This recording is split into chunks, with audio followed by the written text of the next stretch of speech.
Good morning students. मैं हूँ doctor Maya Agarwal, assistant professor SPC government college Ajmer. Today we are discuss about topic position of promoter, means प्रवर्तक की स्थिति। जैसा कि हम सभी जानते हैं, प्रवर्तक होते हैं जो कंपनी का निर्माण करते हैं। सर्वप्रथम प्रवृत्ति ही वह व्यक्ति होता है जो कंपनी के निर्माण संबंधी विचार को मस्तिष्क में लेके आता है, क्योंकि प्रवर्तक ही वह व्यक्ति होता है जो किसी भी कंपनी को जन्म देने और उसे चालू करने के संबंध में अनेक कार्य करता है। प्रवर्तक अगर हम कहें तो प्रत्यक्ष रूप से कंपनी के निर्माण के लिए कार्य करता है तथा प्रवर्तक इन कार्यों के लिए उत्तरदायी भी होते हैं, क्योंकि प्रवर्तक के द्वारा ही सर्वप्रथम कंपनी के लिए प्रारंभिक अनुबंध किया जाता है। तत्पश्चात कंपनी का निर्माण होता है और कंपनी अपने अस्तित्व में आती है। आज हम देख रहे हैं कि प्रवर्तक जो कंपनी का निर्माण करते हैं तो कंपनी के निर्माण संबंधी सभी कार्य प्रवर्तक द्वारा किए जाते हैं और वे कंपनी का अस्तित्व लेके आते हैं। इसी के साथ कंपनी के जो पार्षद सीमा नियम और अंतर नियम और सीमा नियम जो बने हुए हैं वो भी प्रवर्तक की ही देन होती है या प्रवर्तक द्वारा ही बनाए जाते हैं। इसी के साथ प्रवर्तक कंपनी को प्रारंभ करने से संबंधित सभी प्रारंभिक खर्चे भी वहन करते हैं। तो इस तरह से अगर हम देखें तो प्रवर्तक का किसी भी कंपनी के निर्माण में महत्वपूर्ण योगदान होता है और वह सदैव कंपनी के हित में कार्य करता है और कंपनी को नई ऊंचाइयों तक पहुंचाने के लिए निरंतर प्रयत्नशील रहता है। तो बच्चों, आज हम जो टॉपिक देख रहे हैं वो हमारा टॉपिक है पोजीशन ऑफ प्रमोटर, यानी एक प्रवर्तक की कंपनी में क्या स्थिति होती है या प्रवर्तक की कंपनी में किस स्थिति में रहकर कार्य करता है। तो सबसे पहले हम समझ लेते हैं कि प्रवर्तक ही वह व्यक्ति है जो कंपनी के निर्माण की योजना बनाता है तथा कंपनी को एक अत्यंत शक्ति के रूप में प्रस्तुत करता है। इसी के साथ वह कंपनी की रजिस्ट्री करवाता है तथा कंपनी के संचालक मंडल का गठन करता है तथा कंपनी के प्रारंभिक अनुबंध के साथ साथ कंपनी का प्रोस्पेक्टस भी जारी करता है तथा अंतर नियम तथा सीमा नियम तैयार करवाता है। तो कंपनी के प्रवर्तकों की स्थिति की अगर हम बात करें तो प्रवर्तकों की कंपनी में वास्तविक स्थिति क्या हो सकती है, इसका सटीक उत्तर तो देना कठिन होता है, परंतु अगर हम देखें तो प्रवर्तक कंपनी के जन्मदाता होते हैं। वे ही कंपनी को अस्तित्व में लाकर कार्य शुरू करते हैं तथा अगर हम देखें तो प्रवर्तक कंपनी के सर्विस सर्वा के रूप में माने जाते हैं। आज अगर हम कंपनी अधिनियम जो 2013 है उसके अकॉर्डिंग अगर देखें तो किसी भी कंपनी में प्रवर्तक की स्थिति के संबंध में कुछ बिंदु आपके मैं सामने रखने जा रही हूँ। उसके आधार पर हम तय कर सकते हैं कि कंपनी के प्रवर्तक की वैधानिक स्थिति क्या हो सकती है। तो सबसे पहले अगर हम देखें तो promoters are not agent of an company. तो सबसे पहले अगर हम देखें तो प्रवर्तक कंपनी के एजेंट नहीं होते हैं। एजेंट नहीं होते बच्चों, कि प्रवर्तक कंपनी के निर्माण संबंधी समस्त कार्य करते हैं, किंतु फिर भी कंपनी के एजेंट के रूप में प्रवर्तक को हम नहीं कह सकते। इसका कारण ये है कि कंपनी प्रवर्तक द्वारा किए कार्य की पुष्टि नहीं कर सकती।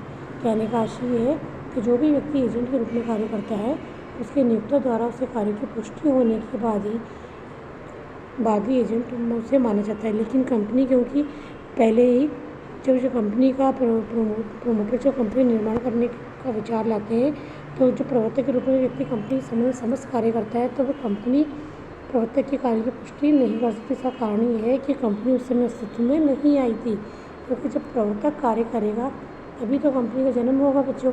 तो इसलिए कंपनी द्वारा प्रवर्तक के कार्य की पुष्टि ना होने के कारण हम कह सकते हैं कंपनी के जो प्रवर्तक है कंपनी के एजेंट नहीं है।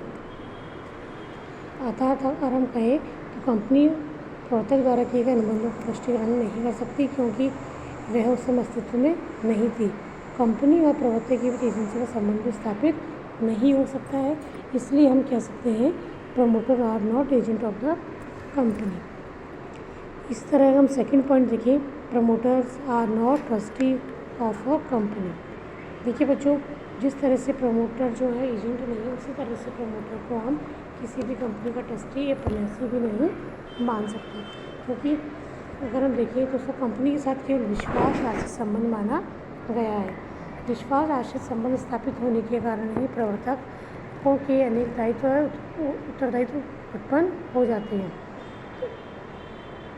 हैं और किसी भी कंपनी में विश्वास आश्रित संबंध के कारण ही प्रवर्तक का ये कर्तव्य हो जाता है कि वह कंपनी के निर्माण संबंधी समस्त महत्वपूर्ण तथ्यों को प्रकट करें। यानी प्रवर्तक से आशा की जाती है कि कंपनी के निर्माण संबंधी उसने जो भी कार्य किए हैं, कुछ खर्च किया है, कुछ प्रारंभिक अनुबंध किए, या जो भी उसने कार्य किए हैं तो उसे सबकी जानकारी कंपनी को देनी चाहिए, क्योंकि वह एक ट्रस्टी की बात है, विश्वास आश्रित संबंध कंपनी से उसका होता है।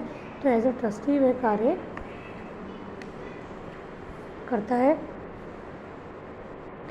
और अगर हम प्रयासी की बात कर रहे हैं बच्चों, तो ट्रस्टी का कार्य करता है। और प्रयासी के रूप में अगर हम देखें, कंपनी जब तक अस्तित्व में नहीं आ जाती तब तक वो अपने प्रयासी को भी नियुक्त नहीं कर सकती। अतः प्रवर्तक या प्रयासी के रूप में कोई भी दायित्व उत्पन्न नहीं हो सकते हैं।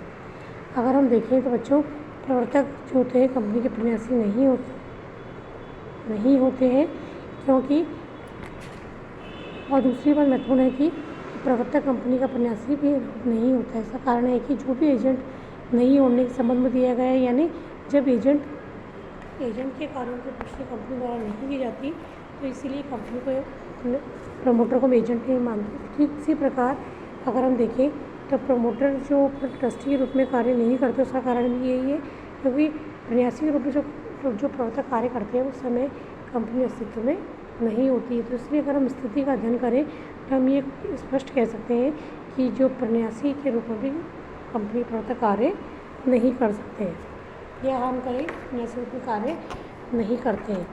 थर्ड पॉइंट है बच्चों, the promoter stand in the fiduciary relationship with the company. यानी प्रवर्तक जो होता है उनका कंपनी से विश्वास आश्रित संबंध होता है, क्योंकि प्रवर्तक ही होता है, व्यक्ति होता है जो कंपनी के प्रारंभिक शुरुआत करता है तथा प्रारंभिक अनुबंध और कंपनी के निर्माण संबंधी समस्त खर्चों को वहन करता है। तो कंपनी अपेक्षा करती है कि जब कंपनी निर्माण हो जाए उसके पश्चात एक प्रवर्तक को से आशा की जाती है कि विश्वास के संबंध के आधार पर वे समस्त जानकारी सही प्रकट करे कि किस प्रकार उसने कंपनी के लिए कार्य किए हैं, कंपनी के किस पर अनुबंध किए, किस प्रकार प्रारंभिक खर्च किए हैं और किस प्रकार से उसने ये कार्य किए। तो उसका ये कर्तव्य हो जाता है कि वह सभी तथ्यों को प्रकट करे, किसी प्रकार का छिपाव ना करे और ना ही कंपनी की जानकारी के बिना वो तो लाभ कमाए, क्योंकि यदि वह कंपनी के साथ इस तरह का कार्य करता है तो ये माना जाएगा उसने अपने विश्वास आश्रित संबंध को तोड़ा है। तो इसलिए हमें ध्यान रखना है कि कंपनी के साथ जो प्रवर्तक का संबंध होता है एक विश्वास आश्रित संबंध के रूप में कंपनी प्रवर्तक कंपनी में कार्य करता है। इस तरह से अगला पॉइंट है हमारा promoters stand in fiduciary relation to the shareholders. Means प्रवर्तकों का अंशधारी के साथ ही विश्वास आश्रित संबंध होता है, क्योंकि आज जब कंपनी का निर्माण करता है तो कंपनी का निर्माण करते समय कंपनी के पार्षद सीमा नियम और अंतर नियम के अनुसार एक कंपनी कार्य करती है। इसी के साथ साथ कंपनी का प्रॉस्पेक्टस जारी करने का जो कार्य है वो भी कंपनी के प्रवर्तक द्वारा किया जाता है। तो ऐसी स्थिति में कंपनी के अंशधारी का ये विश्वास होता है प्रवर्तकों के ऊपर कि उससे जो भी जानकारी प्रणाली में दी है वो स्पष्ट है, सही है, उसमें किसी प्रकार का छिपाव नहीं है।